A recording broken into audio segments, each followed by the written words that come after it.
Hi viewers, இந்த வீடியோவில் நம்ம என்ன பார்க்க போகிறோன்னா, அதுக்கு முன்னாடி இப்போ இருக்கிற 2K கிட்ஸ் எல்லாருமே அதாவது சாப்பிட்றதுக்கு பிரியாணி வேணும்னு சொல்லிட்டு கேட்குறாங்க. அதனால நம்ம வெஜிடபிள் பிரியாணி, நான் வெஜிடபிள் பிரியாணி இது எல்லாத்தையும் உடனே நம்ம ரெடி பண்ண முடியாது. ஸோ நம்ம அவங்க ஸ்கூலுக்கு ரெடியாகிறதுக்குள்ள ஈஸியான ஒரு பிரியாணி செய்யணுன்னா அது டொமேட்டோ பிரியாணி, அதாவது தக்காளி பிரியாணி செய்கிறது எப்படின்னு சொல்லிட்டு இந்த வீடியோவில் நம்ம பார்க்கலாம். வாங்க வீடியோக்குள்ளே போகலாம்.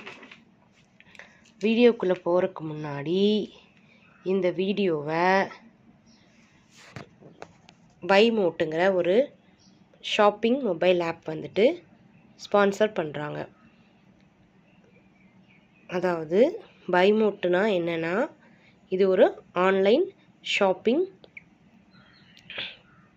இதில் நம்ம என்னென்ன கிராசரிஸ் என்ன வேணுமோ நம்ம வீட்டுக்கு தேவையான பொருட்கள் எல்லாமே, மளிகை பொருட்கள் எல்லாமே நம்ம ஆன்லைன்லேயே ஆர்டர் பண்ணி பர்ச்சேஸ் பண்ணிக்கலாம்.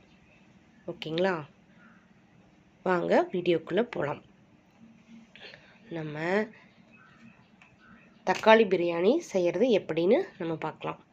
அதுக்கு தேவையான பொருட்கள் என்னென்னங்கிறத நான் இப்போ உங்களுக்கு சொல்லிடுறேன்.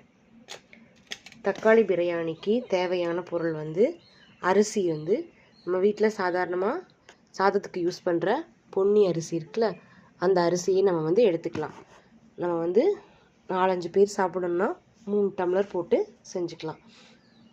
தேவையான பொருட்களில் ஃபஸ்ட்டு பொன்னி அரிசி 3 டம்ளர் எடுத்துக்கலாம். அதை ஊற வச்சிடலாம் ஃபஸ்ட்டு. அடுத்தது பெரிய வெங்காயம் ஒரு 4 பெரிய வெங்காயம் எடுத்துக்கலாம்.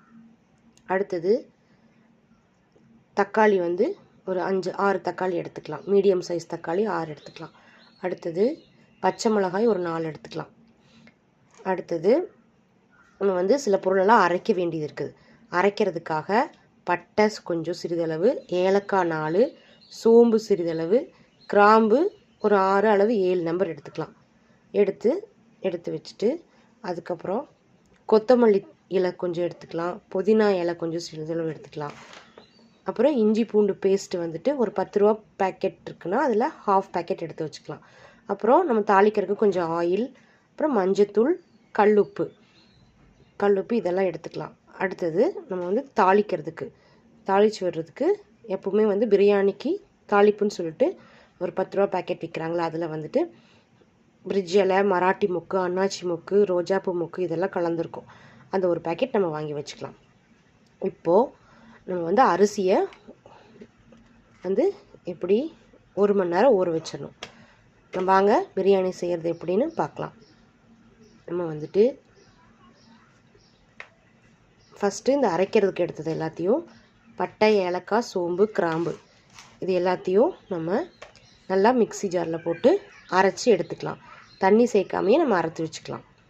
அடுத்தது நம்ம ஒரு குக்கரில் செய்ய போகிறோம் இந்த பிரியாணி. குக்கரை அடுப்பில் வச்சுட்டு அதில் நம்ம 100 millilitre sunflower oil, refined sunflower ஆயிலை ஊற்றிட்டு அதில் 4 முழு பச்சை மிளகாயை போட்டு குக்கரோட மூடியை வச்சு அது வெடிக்கிற வரைக்கும் மூடி வச்சிடணும். அதுக்கப்புறம் அது ஒரு 2 நிமிஷம் அது விட்டுறணும். விட்டதுக்கப்புறம் அடுத்தது பிரியாணி தாளிப்பு எடுத்து போடணும். எப்படின்னா, பிரிட்ஜ் இலை, மராட்டி மொக்கு, ரோஜாப்பூ மொக்கு, அன்னாசிப்பூ மொக்கு இது எல்லாத்தையும் சேர்த்து வதக்கணும். அடுத்தது அதை நல்லா வதக்கினதுக்கப்புறம் மல்லித்தலை, அடுத்தது புதினா தலை இது 2ஐயும் கட் பண்ணி வச்சுருக்கோம்ல, அதை எடுத்து அதையும் உள்ளே போட்டு வதக்கணும். அடுத்து பெரிய வெங்காயம் சேர்த்து வதக்கணும். அதுக்கப்புறம் தக்காளி போட்டு வதக்கணும். தக்காளி போட்டு நல்லா வதக்கினதுக்கப்புறம் இஞ்சி பூண்டு பேஸ்ட்டு போட்டு வதக்கணும். இஞ்சி பூண்டு பேஸ்ட்டு வதக்கினதுக்கப்புறம் மஞ்சத்தூள் போடணும், கல்லுப்பு போடணும். அதுக்கப்புறம் பிரியாணிக்கு நம்ம அரைச்சோம்ல, அந்த அரைச்ச விழுதை பிரியாணி பேஸ்ட்டோட போடணும். நல்லா வதக்கினதுக்கப்புறம் எண்ணெய் பிரிஞ்சு வரும். எண்ணெய் பிரிஞ்சு வந்ததுக்கப்புறம் அரிசியை போட்டுட்டு நம்ம 3 டம்ளர் அரிசிக்கு 6 டம்ளர் தண்ணி ஊற்றணும். ஊற்றி குக்கரை மூடி வச்சிடணும். 3 விசில் வந்ததுக்கப்புறம் அதையே இறக்கி நம்ம பரிமாறலாம்.